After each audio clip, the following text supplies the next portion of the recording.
Nous arrivons dans un monde et nous prenons le train en marche. Nous suivons la masse comme des inconscients. Ne cherchons pas à comprendre la source, la nature de ceux et celles qui nous avaient précédés dans la sagesse que Dieu leur avait donnée dans le monde originel. Déracinés de nos origines, de là où nous venons, de qui nous sommes, et ne sachant pas où nous allons. Nous sommes dans le rythme du monde qu'il nous impose, nous vivons et nous mourrons ainsi, bêtement, par manque de connaissances. La vérité, c'est que tout n'est que plagiat, falsification, imitation, accaparement, dans la musique comme dans l'histoire de l'humanité. Les mêmes schémas se répètent. Ceux qui n'inventent rien s'emparent de ce que d'autres ont créé. Ils prennent les textes, les mélodies, les rythmes, l'essence même de l'âme d'un peuple et la repeignent à leur image. Mieux organisés, mieux médiatisés, ils effacent l'origine pour s'élever sur le dos des authentiques. Et c'est la même logique que celle de la colonisation. S'approprier les terres, les richesses, jusqu'à la parole divine, la transformer, la déformer, la retourner contre ceux qui la portaient. Le peuple originel détenait les sciences, les savoirs, les spiritualités, et c'est de lui que tout est parti. Mais ce qu'il a offert au monde, d'autres en ont fait des symboles d'orgueil, des étendards d'appropriation, oubliant la source et effaçant la vérité. Aujourd'hui encore, tout semble nouveau, mais rien ne l'est. Ce que beaucoup appellent inspiration n'est que souvent une réécriture du vol. Et pendant qu'ils applaudissent, l'authenticité, elle, se tait, elle est muselée, elle est oubliée, parfois rejetée. Mais la vérité, elle ne meurt jamais, elle dort, elle attend. Et tôt ou tard, elle se relève pour rappeler au monde d'où vient la véritable lumière. Baigne dans la distraction, dans l'égarement, dans la rythmique imposée par ce système et dans le plan de ce système qui s'accomplit tous les jours par manque de connaissances véritables et par éloignement de Dieu, par manque de considération de Dieu, par rejet, par rébellion de Dieu. Aujourd'hui, nous allons parler d'un thème puissant qui est rarement exploré. On va parler de la bonne nouvelle du royaume à venir, la recréation du monde et la restauration totale de l'homme tripartite. Donc voilà, cette petite exhortation est bâtie sur la parole, avec le but de pouvoir élever et réveiller l'esprit de tout un chacun. Bien souvent, lorsque nous parlons de la bonne nouvelle, nous la limitons à la croix, au pardon des péchés, à la grâce salvatrice reçue aujourd'hui. Mais la bonne nouvelle, mes frères et sœurs, ne s'arrête pas à la croix. La croix est la porte, mais le royaume, c'est la destination.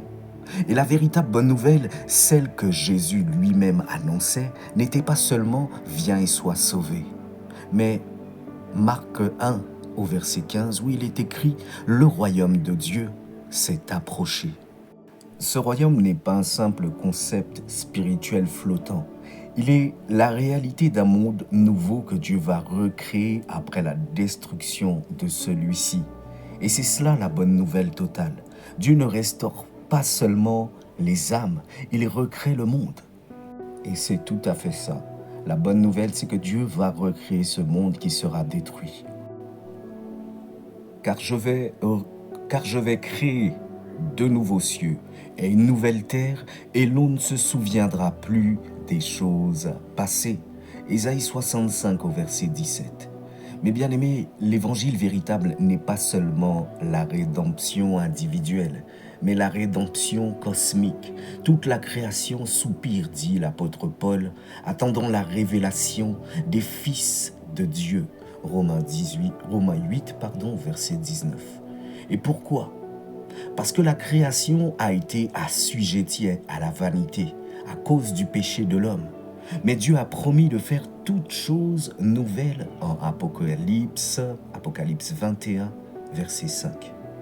Et c'est ainsi que la bonne nouvelle, c'est la promesse d'un nouveau commencement, d'un monde purifié du mal, d'un univers où régnera la justice, où la gloire de Dieu remplira tout, comme les eaux recouvre la mer.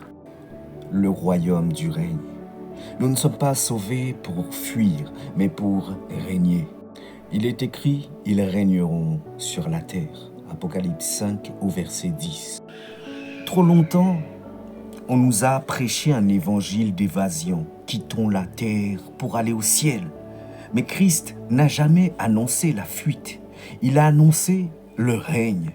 La bonne nouvelle, c'est que nous sommes appelés à régner dans le monde renouvelé. Non par domination humaine, mais par communion divine.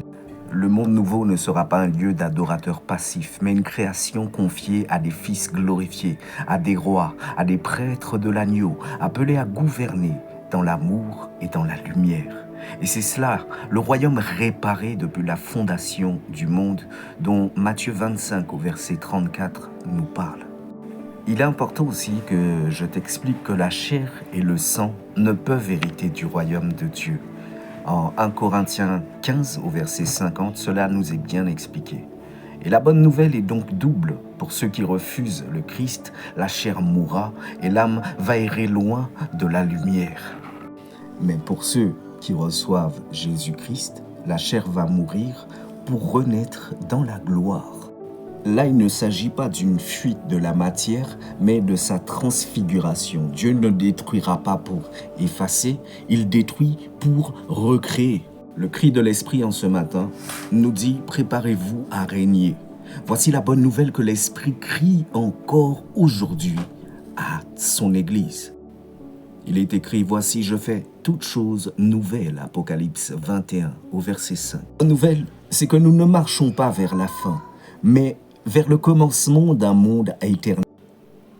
Et ça, même pour les personnes qui sont parties prématurément, qui ne sont plus dans ce monde, qui sont sous terre.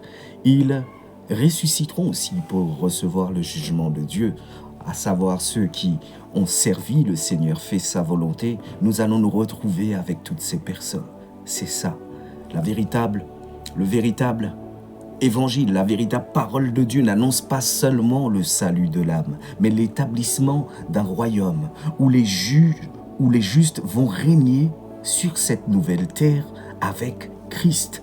C'est pourquoi nous devons marcher dès maintenant comme des rois en formation, comme des héritiers du monde à venir. Ne vis plus seulement pour aller au ciel, mais vis pour préparer la nouvelle terre. Ne prie plus seulement pour survivre, mais prie dans la justice, dans la sainteté et dans la gloire. La bonne nouvelle ultime, oui, la bonne nouvelle, c'est que Dieu nous sauve. Mais la bonne nouvelle parfaite, la bonne nouvelle oubliée, c'est que Dieu refait et recréera ce monde et qu'il veut le confier à ceux qui auront marché avec son Fils. Et c'est cela le message du royaume. Heureux les humbles, car ils hériteront de la terre. Matthieu 5 au verset 5. Alors, lève-toi, fils de Dieu, fille de Dieu. Lève-toi, fils du Très-Haut, fille du Très-Haut. Parce que le monde se meurt, mais dans un monde nouveau en gestation, Dieu t'y appelle pour pouvoir régner avec lui, non pas en spectateur, mais en co-héritier avec Christ. Voici, dit le Seigneur, le premier monde s'efface et j'en fais naître un autre. Ceux qui auront porté ma croix régneront dans ma gloire et leur chair, leur âme et leur esprit vivront éternellement dans ma lumière. Et c'est cela, la bonne nouvelle du royaume à venir. Que Dieu te bénisse. N'oubliez pas de liker, de commenter, de partager, de vous abonner. Je vous dis shalom, à très bientôt.